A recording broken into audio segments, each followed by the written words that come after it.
आज के इस वीडियो में हम लोग डिस्कस करेंगे recovery from thrashing, recovery of thrashing. Previous video में हम लोगों ने डिस्कस किया था थ्रैशिंग क्या है। तो थ्रैशिंग आपका एक तरीके का प्रॉब्लम है ऑपरेटिंग सिस्टम में, जिसमें क्या होता है, इनिशियल आपका थ्रूपुट आपका हाई होता है और जैसे ही डिग्री ऑफ मल्टी प्रोग्रामिंग हम लोग बढ़ाते हैं, आपका ड्रास्टिकली आपका सिस्टम का थ्रूपुट जो होता है हाई से लो हो जाता है।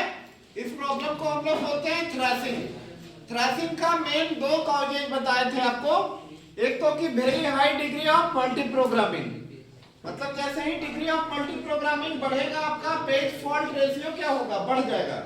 और पेज फॉल्ट जब होता है सिस्टम में, तो उस पेज फॉल्ट को सर्विस देने में जो टाइम लगता है वो भी टाइम आपको सीपीयू को ही देना होता है। उसको हम लोग बोलते हैं पेज फॉल्ट सर्विस टाइम। उसको आपको न्यूमेरिकल प्रॉब्लम के जरिए बता भी चुके थे। उसको कैलकुलेट करते थे हम लोग, S equal to P multiply by S into 1 minus P multiply by M, इसके जरिए में। यानी पेज फॉल्ट सर्विस टाइम जो होगा, प्रोसेस के एग्जीक्यूशन होने में जो टाइम लगेगा वो एक्स्ट्रा टाइम क्या होगा, उसके अलावा आपका पेज फॉल्ट सर्विस टाइम होगा। तो दूसरा बताए थे causes lack of frame in PS। PS में नंबर ऑफ फ्रेम जब कम होगा उससे भी आपका पेज फॉल्ट रेशियो क्या होगा, बढ़ेगा।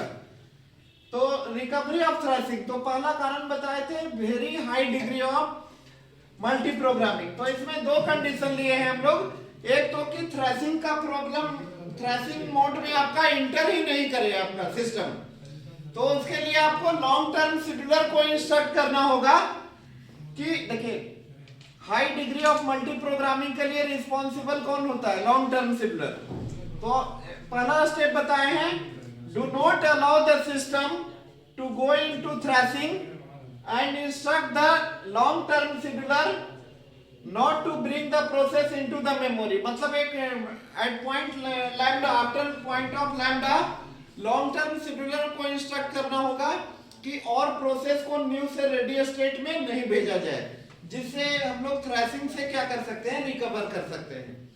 बट सेकेंड कंडीशन की ऑलरेडी थ्रैशिंग का सिचुएशन बना हुआ है सिस्टम में, उस केस में हम लोग को क्या करना होगा। तो उस केस में देखेंगे, देखिए आपको बताए थे शेड्यूलर में कि डिग्री ऑफ मल्टी प्रोग्रामिंग को इंक्रीज करने के लिए रिस्पॉन्सिबल होता है लॉन्ग टर्म शेड्यूलर, और डिक्रीज करने के लिए रिस्पॉन्सिबल होता है मीडियम टर्म शेड्यूलर।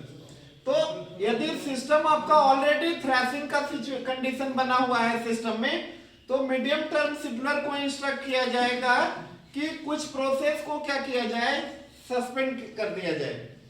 आपको बताए थे ऑलरेडी दो स्टेट, एक 5 स्टेट का मॉडल और एक 7 स्टेट का। उसमें बताए थे रेडी सस्पेंडेड और ब्लॉक सस्पेंडेड। तो कुछ प्रोसेस को आपका रेडी स्टेट से रेडी सस्पेंडेड में भेज दिया जाए, जिससे कि आपका मेमोरी क्या होगा, फ्री होगा। तो दो तरीका बताया थ्रैशिंग से रिकवरी के लिए। एक तो लॉन्ग टर्म शेड्यूलर को इंस्ट्रक्ट करना होगा कि ज्यादा प्रोसेस को नहीं भेजा जाए न्यू से रेडी स्टेट में, और दूसरा यदि ऑलरेडी थ्रैशिंग का सिचुएशन बन चुका है सिस्टम में, तो मीडियम टर्म शेड्यूलर का काम होगा कुछ प्रोसेस को सस्पेंड करना, ताकि स्पेस, मेमोरी स्पेस क्या होगा, फ्री होगा। नंबर ऑफ फ्रेम आपका PS में फ्री होगा, जिससे कि पेज फॉल्ट आपका कमेगा, और पेज फॉल्ट आपका कमेगा तो ऑटोमेटिकली थ्रूपुट आपका क्या होगा, बढ़ जाएगा। इस तरीके से हम लोग थ्रैशिंग से रिकवरी कर सकते हैं। Okay, thank you.